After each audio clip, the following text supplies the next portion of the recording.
IIT দিল্লীৰ সমাৱৰ্তনত প্ৰধানমন্ত্ৰী নৰেন্দ্ৰ মোদীৰ অংশগ্ৰহণ নতুন উদ্ভাৱনী শক্তিৰ ক্ষেত্ৰত কাম কৰিবলৈ যুৱ প্ৰজন্মলৈ প্ৰধানমন্ত্ৰীৰ আহ্বান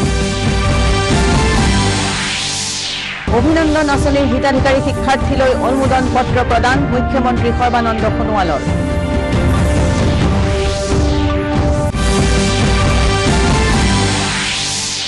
ইছৰোৰ দ্বাৰা EOS-01 নামৰ কৃত্ৰিম উপগ্ৰহ সফলতাৰে উৎক্ষেপণ বিজ্ঞানীসকললৈ অভিনন্দন প্ৰধানমন্ত্ৰী নৰেন্দ্ৰ মোদীৰ বিহাৰ বিধানসভাৰ নিৰ্বাচনৰ তৃতীয় তথা চূড়ান্ত পৰ্যায়ৰ ভোটগ্ৰহণ শান্তিপূৰ্ণভাৱে সম্পন্ন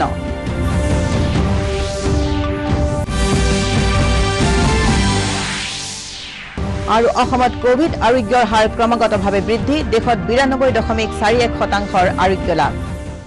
নমস্কাৰ সন্ধিয়াৰ বাতৰিলৈ স্বাগতম জনাইছো এতিয়া বিতং বাতৰি প্ৰধানমন্ত্ৰী নৰেন্দ্ৰ মোদীয়ে দেশৰ যুৱকসকলক তেওঁলোকৰ নতুন উদ্ভাৱনী শক্তিৰে নিজৰ জীৱন সুচল কৰি তোলাৰ হকে কাম কৰিবলৈ আহ্বান জনাইছে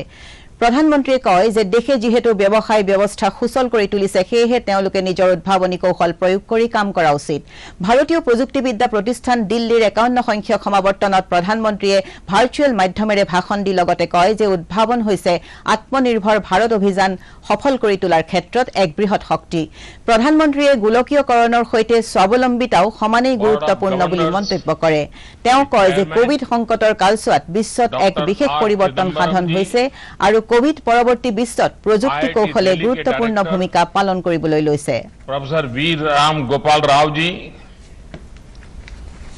बोर्ड ऑफ सेनेट के सदस्यगण फैकल्टी मेंबर्स पेरेंट्स युवा साथियों देवी और सज्जनों आज टेक्नोलॉजी की दुनिया के लिए बहुत अहम दिन है आज IIT दिल्ली के माध्यम से देश को 2000 से ज्यादा टेक्नोलॉजी के बेहतरीन experts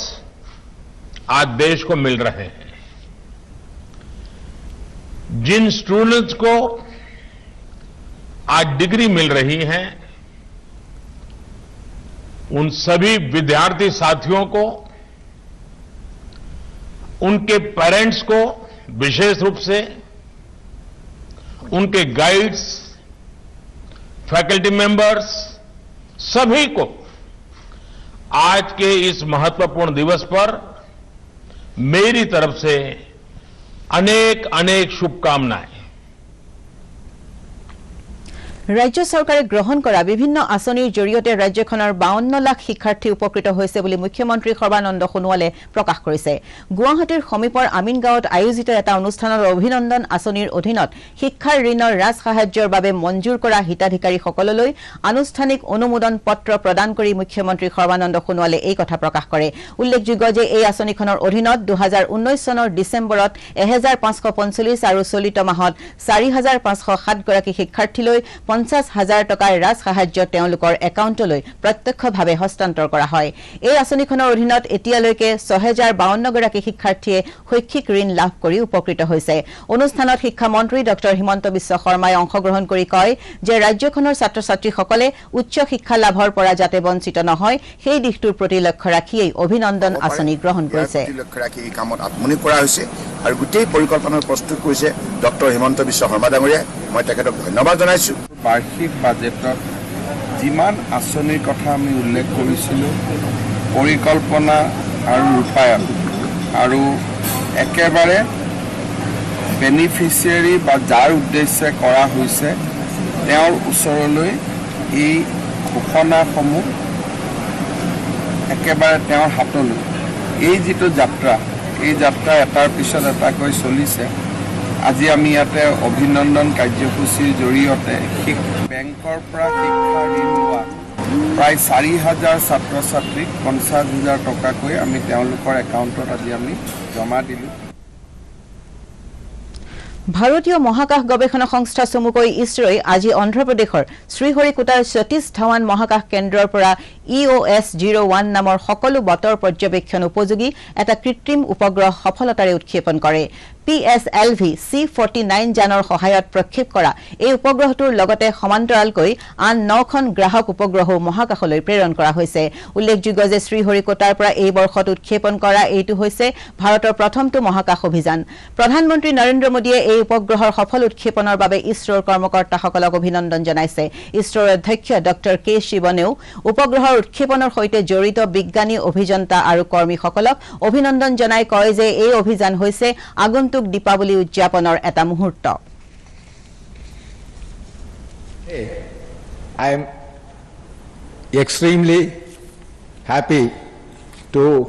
declare the PSLV C-49 successfully placed Earth observation satellite EOS-01 as well as 9 customer satellites precisely into the 575-kilometer orbit. Subsequent to this mission, the satellite started operating its own functions. The solar panels of the satellite also successfully deployed. Bihar বিধানসভাৰ তৃতীয় তথা চূড়ান্ত পৰ্যায়ৰ ভোটগ্ৰহণ আজি কঠোৰ নিৰাপত্তা ব্যৱস্থাৰ মাজেৰে শান্তিপূৰ্ণভাৱে সম্পন্ন হয়। নিৰ্বাচন আয়োগৰ শেহতীয়া তথ্য অনুসৰি সন্ধিয়া 6 বজালৈকে 55.25% ভোটাৰে তেওঁলোকৰ ভোটদান সাব্যস্ত কৰিছে। আজি কিষাণগঞ্জ, কাটিহাৰ, মাধেপুৰা আৰু সুপুলকে ধৰি 15খন জিলাৰ 78টা বিধানসভা সমষ্টিত ভোটগ্ৰহণ অনুষ্ঠিত হৈছে। একেদৰে ৰাজ্যখনৰ বাল্মীকি নগৰ সংসদীয় সমষ্টিৰ আসনখনৰ বাবেও উপ নিৰ্বাচন অনুষ্ঠিত হৈছে। উল্লেখযোগ্য যে 3টা পৰ্যায়ত অনুষ্ঠিত বিহাৰ বিধানসভা নিৰ্বাচনৰ ভোটগ্ৰহণৰ পাছত অহা 10 নৱেম্বৰত নিৰ্বাচনৰ ভোট গণনা কৰা হ'ব। ৰাজ্যত কোভিড আৰোগ্যৰ হাৰ 96.15%লৈ বৃদ্ধি পাইছে। স্বাস্থ্য মন্ত্ৰী ডক্টৰ হিমন্ত বিশ্ব শৰ্মাই টুইটযোগে সদৰি কৰা মতে কালি 926 গৰাকী লোক সুস্থ হৈ উঠাত ৰাজ্যখনত আৰোগ্য হোৱা মুঠ লোকৰ সংখ্যা 2,0381লৈ বৃদ্ধি পাইছে। আনহাতে ৰাজ্যত মুঠ আক্ৰান্তৰ সংখ্যা 2,08,389লৈ বৃদ্ধি পাইছে। ৰাজ্যখনত সম্প্ৰতি 7,067 গৰাকী লোক চিকিৎসাধীন হৈ আছে। ইফালে কালি শিৱসাগৰ জিলাত 2 গৰাকী, কামৰূপ মহানগৰ আৰু ডিব্ৰুগড় জিলাত এগৰাকীকৈ কোভিড ৰোগীৰ মৃত্যু হয়। ইয়াকে লৈ ৰাজ্যখনত এই ৰোগত মৃত্যু হোৱা লোকৰ সংখ্যা 938লৈ বৃদ্ধি পাইছে। দেশত কোভিডৰ পৰা আৰোগ্যৰ হাৰ 92.41%লৈ বৃদ্ধি পাইছে। কেন্দ্ৰীয় স্বাস্থ্য মন্ত্ৰণালয়ে প্ৰকাশ কৰা তথ্য অনুসৰি যোৱা 24 ঘণ্টাত 53,000ৰো অধিক কোভিড আক্ৰান্ত ৰোগী সুস্থ হৈ উঠিছে আৰু ইয়াকে লৈ দেশত আৰোগ্য হোৱা ৰোগীৰ সংখ্যা 78,16,000লৈ বৃদ্ধি পাইছে। সম্প্ৰতি 5,16,632 জন ৰোগী চিকিৎসাধীন হৈ আছে। আনহাতে যোৱা 24 ঘণ্টাত 50,356 জন লোক নতুনকৈ এই ৰোগত আক্ৰান্ত হৈছে আৰু ইয়াকে লৈ দেশত মুঠ আক্ৰান্তৰ সংখ্যা 84,62,000লৈ বৃদ্ধি পাইছে। এই পৰ্যন্ত 1,25,562 জন লোকৰ এই ৰোগত মৃত্যু হৈছে। লকডাউনৰ সমাপ্তিৰ লগে লগে ৰাজ্যখনত জীৱন যাত্ৰা প্ৰায় স্বাভাৱিক হৈ উঠিছে। ইয়াৰ লগে লগে গুৱাহাটী মহানগৰীতো ব্যস্ততাপূৰ্ণ জীৱন যাত্ৰা আৰম্ভ হৈছে যদিও মহানগৰীখনৰ বায়ুৰ মানো উদ্বেগজনকভাৱে অৱনমিত হৈ পৰিছে। অসম প্ৰদূষণ নিয়ন্ত্ৰণ পৰিষদে প্ৰকাশ কৰা অনুসৰি আগন্তুক দীপাৱলীত ফটকা আৰু আতচবাজিৰ প্ৰভাৱ নিয়ন্ত্ৰিত কৰিব পৰা নগলে মহানগৰীখন পুনৰ তীব্ৰ প্ৰদূষণৰ কবলত পৰাৰ সম্ভাৱনা আছে। বায়ুৰ প্ৰদূষণ হ্ৰাসৰ ক্ষেত্ৰত চৰকাৰে গুৰুত্ব আৰোপ কৰি আহিছে যদিও এই ক্ষেত্ৰত জনসাধাৰণৰ সহযোগ অত্যন্ত জৰুৰী বিবেচিত হৈছে। এই সিচুৱেশ্যনটো এনেকুৱাই মানুহ মানে বিভ্ৰান্ত হৈছে, মানুহ কষ্ট পাইছে, মানুহ এটা প্ৰচণ্ড বিপদেৰ সন্মুখীন হৈছে। আকৌ যদি আমি পলিউটেড এনভাইৰনমেণ্ট এটা আমি দিব লাগে তেনেহ'লে সঁচাকৈ ৰাইজৰ কষ্ট হ'ব। আমাৰ NGTৰ এটা অৰ্ডাৰ আছে, অলপতে তেওঁলোকে চাৰ্কুলেটো কৰি আছে যে পতাকা ফুটাব নালাগে। ঠিক তেনেকুৱা ডিপাৰ্টমেণ্ট অফ হোম এফেয়াৰ্ছৰ এটা চাৰ্কুলাৰ দিলে অলপতে, আজিৰ ভিতৰতে আমি দেখিছোঁ যে আমাৰ বাহিৰৰ কোনো প্ৰকাৰ যাতে পতাকা আমাৰ ইয়াতে বিক্ৰী নহয় তাৰ কাৰণে DCSP সকলক নিৰ্দেশ দিয়া হৈছে। যি পতাকায় আমাৰ ছাউণ্ড পলিউশ্যন কৰে, এয়াৰ পলিউশ্যন কৰে, এইবিলাক বন্ধ ৰাখিব লাগে, এইবিলাক ফুটাব নালাগে। এই ক্ষেত্ৰত মই দূৰদৰ্শনৰ যোগেদি আমাৰ ৰাইজক মই আহ্বান কৰিব বিচাৰোঁ যে যিমান পাৰে যিখিনি পাৰে আপোনালোকে চেষ্টা কৰিব লাগে যে আমাৰ এয়াৰ কোৱালিটি বা এয়াৰ পলিউশ্যনটো আমি কমোৱাৰ কাৰণে আপোনালোকে যিখিনি ব্যৱস্থা গ্ৰহণ কৰিব লাগে যেনে গাড়ী মটৰ যদি আপোনালোকে পুলিং কৰি শ্বেয়াৰ কৰি যদি যাব পাৰে বা যদি আপোনালোকে গাড়ী মটৰ নোহোৱাকৈ যদি বাইচাইকেল যদি ইউজ কৰে চাইকেল ইউজ কৰে বা আপোনালোকে খোজকাঢ়ি যদি যাব পাৰে মই ভাবোঁ যে তেনেকুৱা হ'লেও আমি অলপ পৰিমাণে হ'লেও আমাৰ পৰিৱেশৰ কাৰণে বা আমাৰ এনভাইৰনমেণ্টৰ কাৰণে আমি এটা কণ্ট্ৰিবিউশ্যন কৰিব পাৰোঁ ওয়ান ৰেংক ওয়ান পেঞ্চন অৰ্থাৎ এক পদ এক পেঞ্চন ব্যৱস্থাৰ 5 বছৰ পূৰ্তি উপলক্ষে প্ৰধানমন্ত্ৰী নৰেন্দ্ৰ মোদীয়ে দেশৰ সেনাসকলে দেখুৱাই অহা সাহসী পদক্ষেপক প্ৰশংসা কৰিছে প্ৰধানমন্ত্ৰীয়ে কয় যে 5 বছৰ পূৰ্বে ৰাষ্ট্ৰৰ সুৰক্ষাৰ ক্ষেত্ৰত নিয়োজিত সেনাসকলৰ ভৱিষ্যত সুৰক্ষিত কৰাৰ স্বাৰ্থত এক পদ এক পেঞ্চনৰ এটা ঐতিহাসিক নীতি গ্ৰহণ কৰা হৈছিল দেশ সেৱাৰ বাবে উল্লেখনীয় বৰঙণি আগবঢ়োৱা প্ৰবীণ সেনানীসকলক প্ৰধানমন্ত্ৰীয়ে লগতে অভিবাদনো জনায় আনহাতে প্ৰতিৰক্ষা মন্ত্ৰী ৰাজনাথ সিঙেও এক পদ এক পেঞ্চনৰ 5 বছৰ পূৰ্তি উপলক্ষে কয় যে এই আঁচনিৰ অধীনত এতিয়ালৈকে 20,60,220 গৰাকী প্ৰতিৰক্ষা বাহিনীৰ পেঞ্চনাৰ আৰু পৰিয়াল পেঞ্চনাৰ সকললৈ ইতিমধ্যে 10,795 কোটি টকা আগবঢ়োৱা হৈছে একেদৰে গৃহমন্ত্ৰী অমিত শাহ আৰু বিজেপিৰ ৰাষ্ট্ৰীয় সভাপতি জেপি নাড্ডায়ো এক পদ এক পেঞ্চন নীতিৰ 5 বছৰ পূৰ্তি উপলক্ষে দেশ ৰক্ষাৰ বাবে সাহসী সেনাসকলৰ বৰঙণিৰ কথা টুইটযোগে উল্লেখ কৰে উল্লেখযোগ্য যে এক পদ এক পেঞ্চন ব্যৱস্থাৰ অধীনত যোৱা 11 অক্টোবৰলৈ দেশৰ আন ৰাজ্যৰ লগতে অসমৰ 35,245 গৰাকী হিতাধিকাৰীয়েও 164.14 কোটি টকাৰ বকেয়া লাভ কৰিবলৈ সক্ষম হৈছে নেশ্যনেল ডিফেন্স একাডেমীৰ 139 সংখ্যক পাঠ্যক্ৰম সম্পূৰ্ণ কৰা শিক্ষাৰ্থীসকলৰ আজি শিক্ষান্ত পেৰেড অনুষ্ঠিত হয় অনুষ্ঠানত বায়ু সেনাৰ মুৰব্বী এয়াৰ চিফ মাৰ্শ্বেল আৰ.কে. ভাদৌৰিয়াই অংশগ্ৰহণ কৰি শিক্ষাৰ্থীসকলৰ পেৰেডৰ অভিবাদন গ্ৰহণ কৰে শিক্ষান্ত পেৰেড উপলক্ষে চেতক সুপাৰ ডিমোনা Su-30 MKI জাগুৱাৰ বিমান আৰু হেলিকপ্টাৰৰ সহায়ত নানাৰঙী অনুষ্ঠানৰো আয়োজন কৰা হয়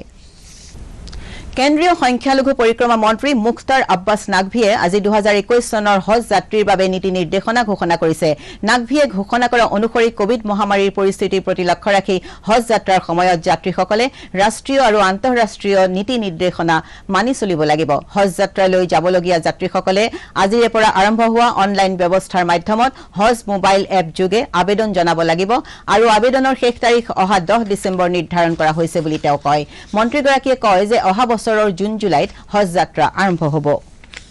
আমেৰিকা যুক্তৰাষ্ট্ৰৰ ৰাষ্ট্ৰপতি নিৰ্বাচনৰ ভোট গণনাত ডেমক্ৰেটিক পাৰ্টিৰ প্ৰাৰ্থী জো বাইডেনে অগ্ৰগতি লাভ কৰিছে বাইডেনে ৰাষ্ট্ৰৰ উদ্দেশ্যে দিয়া ভাষণত কয় যে এতিয়ালৈকে ওলোৱা ভোট গণনাৰ ফলাফলত তেওঁৰ জয়লাভ প্ৰায় নিশ্চিত হৈ পৰিছে তেওঁ কয় যে ডেমক্ৰেটিক পাৰ্টিলৈ জনসাধাৰণে দেশখনৰ কোভিড অৰ্থনীতি জলবায়ু পৰিৱৰ্তন আৰু বৰ্ণবাদৰ ওপৰত সঠিক সিদ্ধান্ত লোৱাৰ ক্ষেত্ৰত দিয়া এক ৰায়দান উল্লেখযোগ্য যে 538 সদস্যযুক্ত ইলেক্টৰেল কলেজৰ ভিতৰত বাইডেনে এতিয়ালৈ 253 ইলেক্টৰেল ভোট লাভ কৰাৰ বিপৰীতে ৰিপাব্লিকান প্ৰাৰ্থী ডোনাল্ড ট্ৰাম্পে 213 ইলেক্টৰেল ভোট লাভ কৰিছে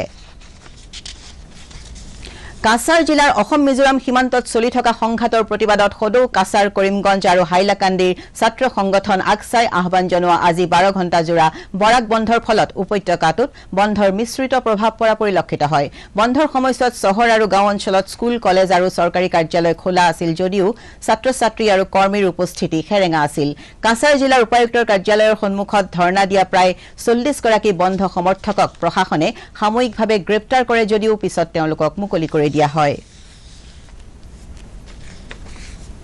বাতৰি শেষ হোৱাৰ আগতে প্ৰধান বাতৰিসমূহ আকৌ এবাৰ আইআইটি দিল্লীৰ সমাৱৰ্তনত প্ৰধানমন্ত্ৰী নৰেন্দ্ৰ মোদীৰ অংশগ্ৰহণ নতুন উদ্ভাৱনী শক্তিৰ ক্ষেত্ৰত কাম কৰিবলৈ যুৱ প্ৰজন্মলৈ প্ৰধানমন্ত্ৰীৰ আহ্বান অভিনন্দন আঁচনিৰ হিতাধিকাৰী শিক্ষাৰ্থীলৈ অনুমোদন পত্ৰ প্ৰদান মুখ্যমন্ত্ৰী সৰ্বানন্দ সোণোৱালৰ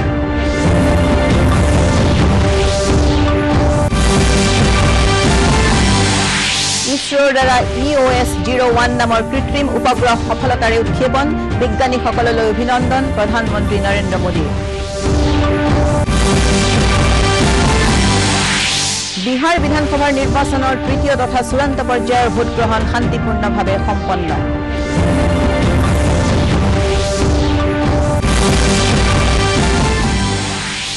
আৰু অসমত কোভিড আৰোগ্যৰ হাৰ ক্ৰমাগতভাৱে বৃদ্ধি দেশত 92.41% আৰোগ্য লাভ বাতৰিৰ পৰা বিদায় লোৱাৰ আগে এটা কথা মনত পেলাই দিছো কৰোনাৰ বিৰুদ্ধে যুঁজত জয়ী হ'বলৈ শাৰীৰিক দূৰত্ব বজাই ৰাখক সাবুন বা স্যানিটাইজাৰেৰে সঘনাই হাত ধুই থাকক আৰু সঠিকভাৱে মাস্ক পিন্ধিবলৈ নাপাহৰিব মাস্ক আপ ইণ্ডিয়া আজিৰ সন্ধিয়াৰ বাতৰি ইমানে নমস্কাৰ